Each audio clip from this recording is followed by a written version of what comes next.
हमारे हरी हारिल की लकड़ी।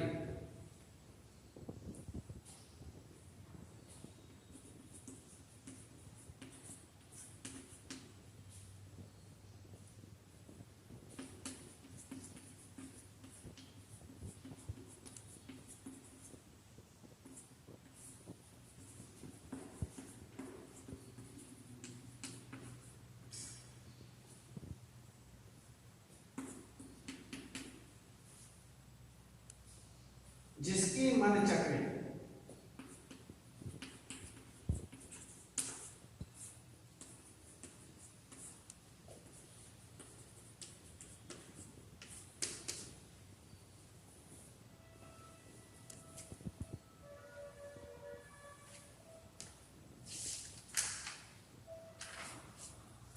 हरी है राजनीति पढ़ी आए।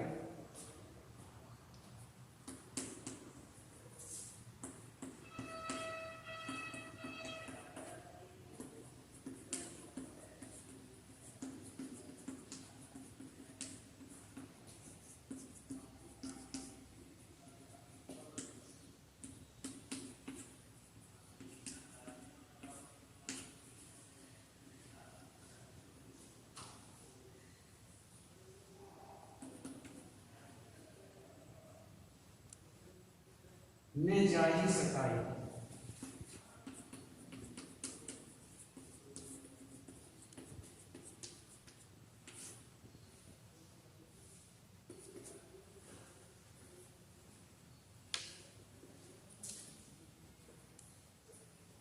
ने जाही सताई।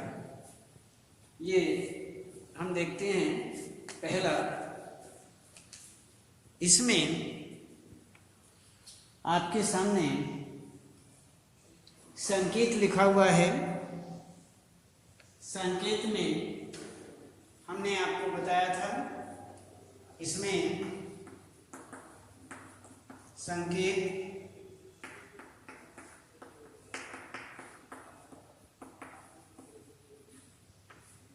संदर्भ,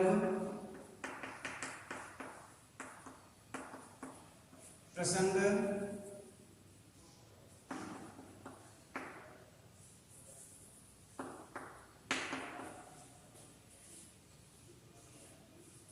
संदर्भ, प्रसंग और व्याख्या।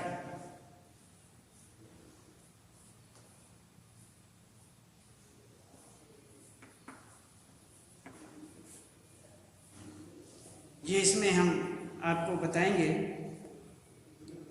और ये आप विशेष रूप से ध्यान रखें। तो इसमें अब हमारे हरी हारिल की लकड़ी, ये इसमें पद है। हरी हैं जिनके मन चक्री। दूसरा इसमें दिया है, हरी हैं राजनीति पढ़ी आए। ने जाही सताई।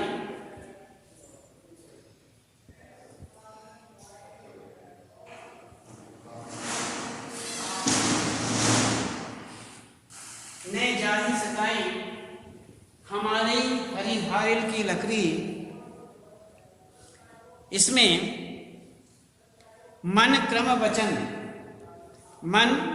वचन नंद नंदन उर, यह दृढ़ करी पकड़ी। जागत सोवत स्वप्न दिवस निशी, काहन जकरी। सुनत जोग लागत हैं ऐसो, ज्यों करुई ककरी। सूतो व्याधि हमको लई आए, देख सुनी न करी। यह तो सूर तिनहि लई सौपंग, जिनके मन चक्री।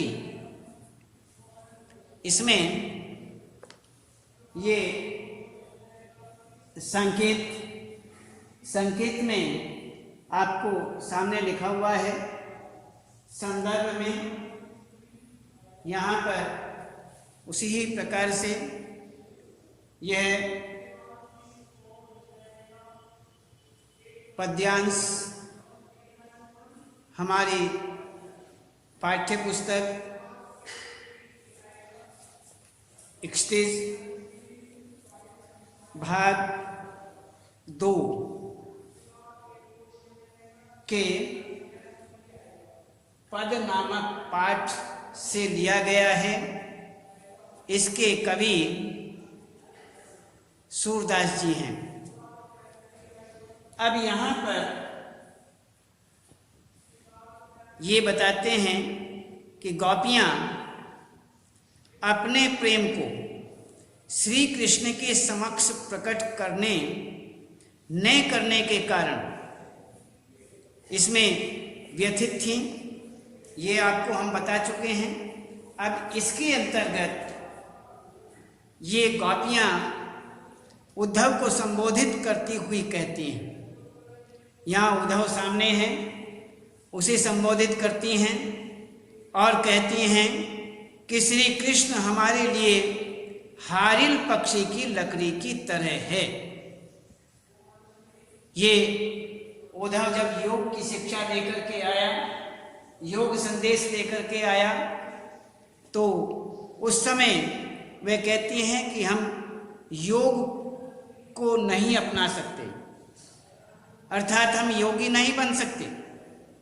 हम प्रेमी हैं, प्रेम करते थे, प्रेम कर रहे हैं और प्रेम करते रहेंगे। हम प्रेम योग को मानते हैं,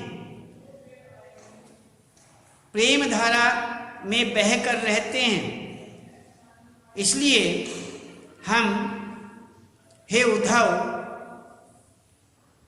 हम तुम्हें बताते हैं कि श्री कृष्ण हमारे लिए एक हारिल पक्षी की लकड़ी के समान है। एक पक्षी होता है हारिल नाम का पक्षी, वह अपने पंजे में एक लकड़ी को दबा करके रखता है, एक लकड़ी के टुकड़े को हमेशा दबा करके रखता है जीवन पर्यंत। वह जीवन भर उसे दबाता है और रखता है। बस यही उसके जीवन में रहता है और वह उसे कभी छोड़ता नहीं है। तो यहाँ पर यही बताते हैं कि हम जो हैं, हम तो ऐसे प्रेमी हैं, हम इस तरह का प्रेम करते हैं कि हम हमेशा करते रहेंगे, जीवन पर्यंत करते रहेंगे।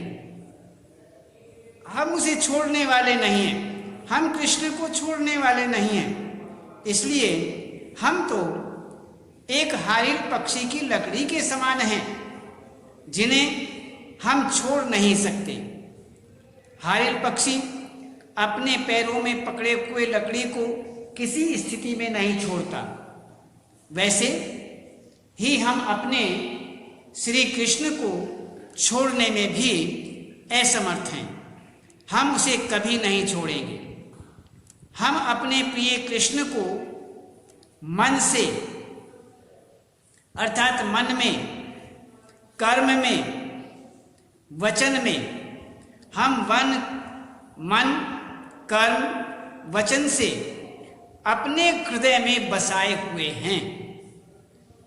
हमने तो अपने मन में बसा लिया, अपने कर्म में भी कृष्ण को बसा लिया और अपने वचन में भी कृष्ण को हमने हर तरह से बसा लिया।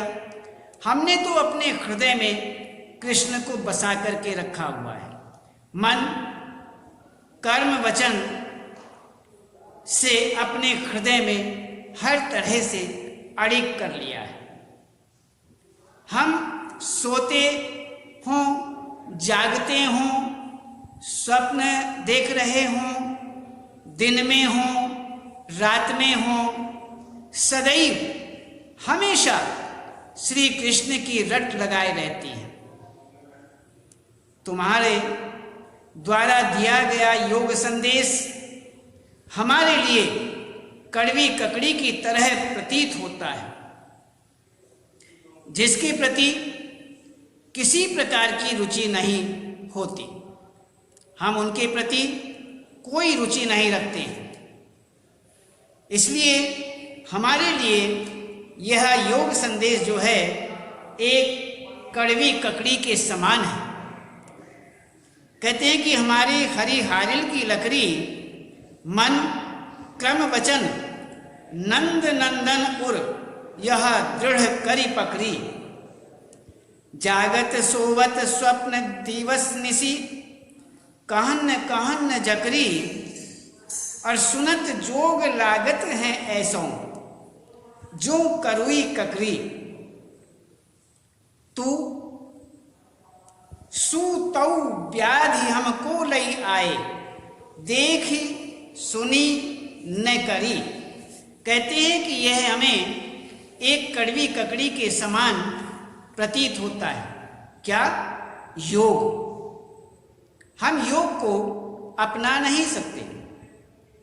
यह तो तुम्हारा दिया गया योग संदेश जो है एक कड़वी ककड़ी के समान है, ऐसा प्रतीत होता है, जिसके प्रति हम किसी प्रकार की रुचि नहीं रखते हैं।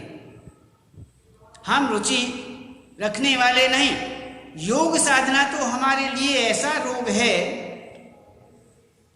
जिसके बारे में न तो पहले कभी हमने देखा है, न कभी सुना है, और ना ही कभी हमने इसका भोग किया है, इसे भोगा है। हे उद्धव, योग साधना का संदेश तो उन्हें देना उनके लिए उचित है जिनका मन चक्री की तरह घूमता रहता है, एक जगह स्थिर नहीं रहता है, भटकता रहता है। इसलिए भटकते मन वाले को योग संदेश देना, योग की शिक्षा देना हमारे लिए श्री कृष्ण अनन्य है। हमारे लिए श्री कृष्ण जो हैं वह अनन्य है। हमारा मन उनके प्रति दृढ़ है, अर्थात हम उन्हें छोड़ने वाले नहीं हैं। इसलिए हे उद्धव, हमें योग शिक्षा देने से आपको किसी भी प्रकार का कोई लाभ नहीं होगा। तो यहाँ पर भगवान कृष्ण जो कृष्ण के बारे में प्रेम के विषय में बताते हैं गोपियाँ उद्धव को कि हम कृष्ण को छोड़ने वाले नहीं हैं। तो इसी प्रकार से यहाँ अब इसके बाद हम दूसरा देखते हैं, दूसरे का भाव। हरि हैं राजनीति पढ़ी आए, समझी बात कहत मधुकर के समाचार सब पाए। एक अति चतुर होते पहले ही अब गुरु ग्रंथ पठाए। बड़ी बुद्धि जानी जो उनकी जोग संदेश पठाए। उद्धव भले लोग आगे के पर हित डोलत धाय। अब अपनई मन फेर पाई हैं चलत जो होते चुराए। ते क्यों अनीति करई आपुन,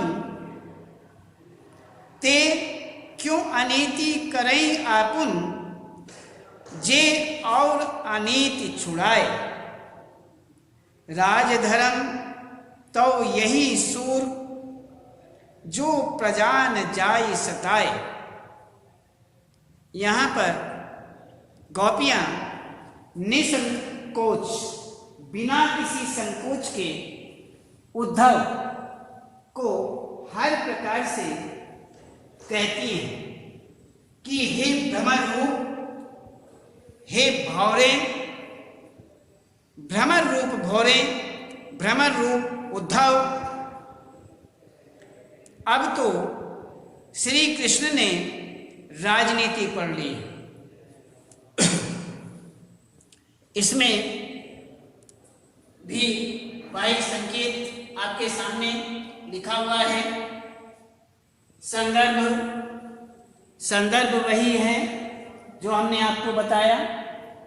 प्रसंग प्रसंग में यहाँ पर जो गोपियाँ हैं निसंदेह उद्धव से एक भ्रमर रूप में कहती हैं, उल्हाना देती हैं कि राजनीति पढ़ाए।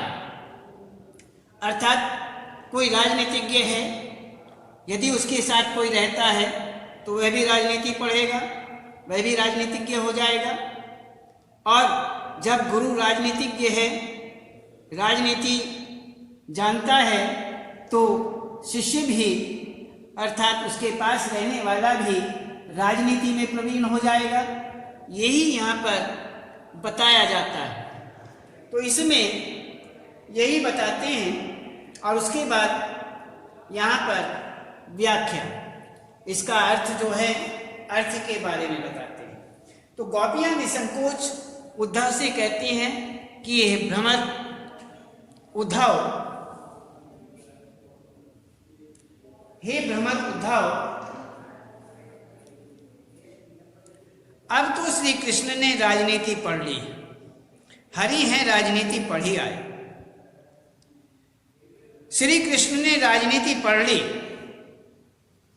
आपके योग संदेश को सुनकर पहले ही हम समझ गई थी, हम जानती थी कि राजनीतिज्ञ कृष्ण जो हैं ये योग संदेश लेकर के उन्हीं के पास से आए हैं। इसलिए राजनीतिज्ञ के पास से आए हैं, इसलिए राजनीति की ही बातें करेंगे। अब तो श्री कृष्ण ने राजनीति पढ़ी। आपके योग संदेश को सुनकर हम इस बात को पहले ही समझ गए थे, किंतु अब समाचार जानकर पूर्ण विश्वास हो गया है कि हम, जब आपने ये समाचार दिया, हमें पूरा विश्वास हो गया कि श्री कृष्ण राजनीति पढ़कर और चतुर हो गए, ज्यादा चतुर हो गए हैं। हे उद्धव, आप पहले ही चतुर थे, उस पर भी आप अपने गुरु श्री कृष्ण से राजनीति का ग्रंथ पढ़ आए हैं। इसमें ये बताते हैं कि कृष्ण जो हैं वो राजनीति में प्रवीण हैं, उन्होंने राजनीति पढ़ी है और हम ये बात अच्छी तरह समझ गए थे। राजनीति पढ़कर जितने कृष्ण चतुर थे उससे ज़्यादा चतुर हो गए, और हे उद्धव, आप पहले ही चतुर थे, उस पर भी आप अपने गुरु श्री कृष्ण से राजनीति का ग्रंथ पढ़ करके आए हैं, इसलिए आप और अधिक चतुर हो गए हैं। तो राजनीति का ही यह प्रभाव है। तो यहाँ पर बताते हैं कि ये राजनीति का प्रभाव है। हमारे हरि हैं राजनीति पढ़ी आए, हरि हैं राजनीति पढ़ी आए, समझी बात कहत मधु करके समाचार सब पाए। एक अति चतुर होता पहले ही अब गुरु ग्रंथ पठाए, और बड़ी बुद्धि जानी जो उनकी जोग संदेश पठाए। उद्धव भले लोग आगे के पर हित डोलत धाय, अब अपने मन फेर पाई हैं चलत जो होते चुराए। तो यहाँ पर कहते हैं कि राजनीति का यह प्रभाव है कि बुद्धि चातुर्य में श्री कृष्ण इतने कुशल हो गए हैं कि योग का ही संदेश दिया, योग का संदेश ही भेज दिया, इतने चतुर हो गए हैं। हे उद्धव, पहले के लोग कहते हैं अब अपने मन फेर पाए हैं, चलत जो हुते चुराए, ते क्यों अनीति करें आपुन, जे और अनीति छुड़ाए। राजधर्म तो यही सूर, जो प्रजा न जाए सताए। कहते हैं कि हे उद्धव, पहले के लोग कितने भले थे, जो दूसरों की भलाई के लिए भागे चले आते थे। कितने भले थे, दूसरों की भलाई करनी होती तो दौड़े दौड़े चले आते। इतना सब कुछ सब जान लेने पर तो हम इतनी